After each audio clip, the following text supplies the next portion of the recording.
Hello everyone, it's Janet here. I just wanted to do a quick little project share of something I've been working on the last several days.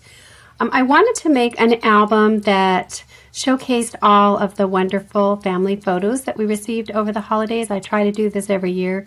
Last year I didn't get to it, but this year I did want to do the 2013. I just love getting the photo holiday cards in the mail, so I like to put a book together to commemorate that. So I purchased this Burlap photo album at Craft Warehouse, and I don't remember the brand of it. But then I also purchased these. It had a pack of burlap strips, and that's what you see right along here and along here. And then I also got a pack of the burlap flowers, which I put on here. So I just layered these strips with some lace right along here, and then ran some seam binding all around and tied it and put it under the flower, and that's hot glue gunned. I did use Fabri-Tac under this because I want it to stay, because it will get a lot of wear and tear. And I wanted something to personalize the book. So what I did is I made a stencil on my silhouette, and I just used a piece of the backing of one of the 12 by 12 paper pads. So I made this stencil, and it worked really perfectly. Then I just put it down here, and then I just used the golden molding paste on top of that. Now it would have been very easy to color it if I would have wanted to color, but I did want it in the white.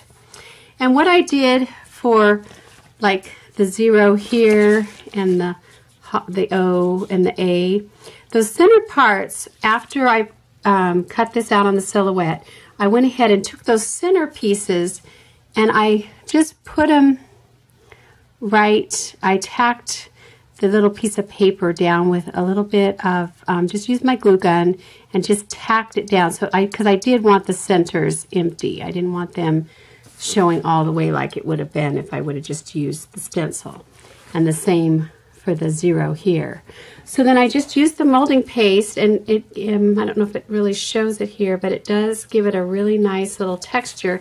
And I wanted the front of the album to just be simple, and I want to be able to put stuff. It seems like they end up over time getting stacked with other stuff on top of them, so I didn't want anything that was too dimensional.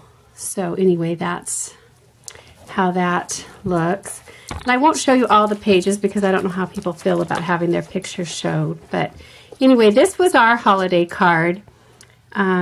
Just said, Happy Holidays, love the Coulters. And this was the front of the card. So I don't know if you can see that. And that's all of my family. And then on the back of the card, I had this really cute picture of my husband and I and the granddaughters. So that was on the back of our card. So very simply done. Just used some paper. I ended up using a lot of stitching because this album, as you can tell, is already really full. So I didn't want to make the pages real thick. So I used a lot of stitching and a lot of ribbon and that type of thing to make the dimension on them. And then I can show you these pages because these are my kiddos. This is my younger daughter and her husband. And that's their photo. And here you can see I just layered different papers and used different stitching. And this is the authentic paper, I think from last year. So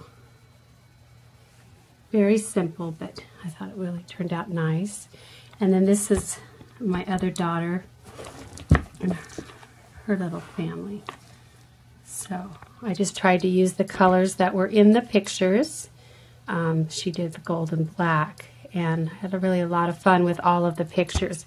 So as you can see, the album is quite chunky. We got a lot of photos for over the holidays, and I do really love that.